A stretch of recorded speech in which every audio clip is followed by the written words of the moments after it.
In this video, we're going to discuss what happens after you graduate, specifically your student loan grace period. We're going to be discussing what you need to know to put yourself on a good financial path going forward.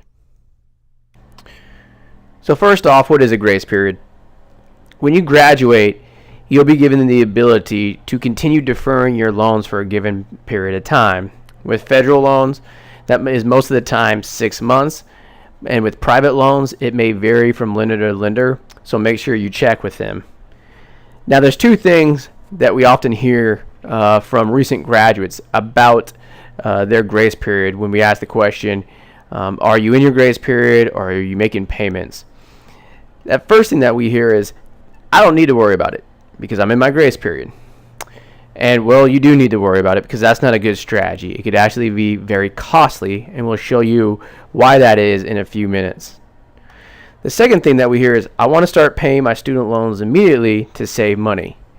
And that's a good plan and the right idea. You still need to set a strategy for yourself though. So the first thing in developing a strategy during your grace period is to make sure that you have a reserve account. And what a reserve account is, it's basically saying if something happens to you and you need cash immediately, that you have a reserve set aside for that. Meaning if you have $1,000 car repair expense, you have the money. If you get laid off, you have the money, so on and so forth. There's two main factors influencing your reserve account. The first is your career. So for example, if you're a physical therapist in a low unemployment environment, you don't have to really worry about losing your job. So you have job stability. Therefore, you might have a smaller reserve account. It's also part of your risk tolerance. Some people want to say, well, I want a 3-month reserve account. I want a 10-month reserve account. Again, that's up to you and what you feel comfortable with. So what do I exactly mean by I want a 3-month reserve account or a 10-month reserve account? Well, to give you an example, the way we actually calculate how much we need is we look at our necessities that we need to live on every month. In this example, I'll just use 3 basic necessities: rent, utilities, and food. The total comes out to $1,430 a month for what I need to spend.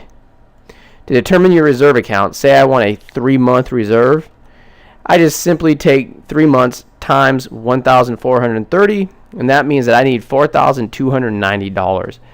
That means that if I don't have any income for 3 months, that I can still afford to pay rent, utilities, and food, and I would be okay. That's the definition of a reserve account. So going back to risk tolerance, some people will say I want 6 months, some people say I want 9 months, some say 12. Again, this is up to you, whatever makes you feel comfortable. So after you set up your reserve account, there are 2 strategies that you can follow. We've simply termed them the easy strategy and the advanced strategy. And in this video, we discuss the easy strategy. If you'd like to get more information and follow the advanced strategy, that video is titled Student Loan Grace Period Advanced Strategy. So in this example, we are making some assumptions. The loan assumptions that we're making is that the term is for 10 years. Your grace period is 6 months. You have $100,000 in outstanding loan balance at an interest rate of 6.85%. The other assumption that we make is that these loans are 100% unsubsidized. And that's key because unsubsidized loans defer interest during your grace period. Subsidized loans do not. So what happens when you actually defer during your grace period? Again, we start off at $100,000. So if you just do nothing, the balance actually grows to $103,000. And that's how much it will be at the end of your grace period. And at that point, you then start making your 120 monthly payments. So eventually, over 10 years, you pay off your loan. Whereas if you don't defer and you immediately start making payments after graduation, well then your balance doesn't grow and it will continue to decline as you make payments. So what is the effect of that? Well, cumulatively, your payments, if you defer, you'd end up paying $143,144 over that 10-year period. If you don't defer, then you would end up paying $138,404 over that same 10-year period.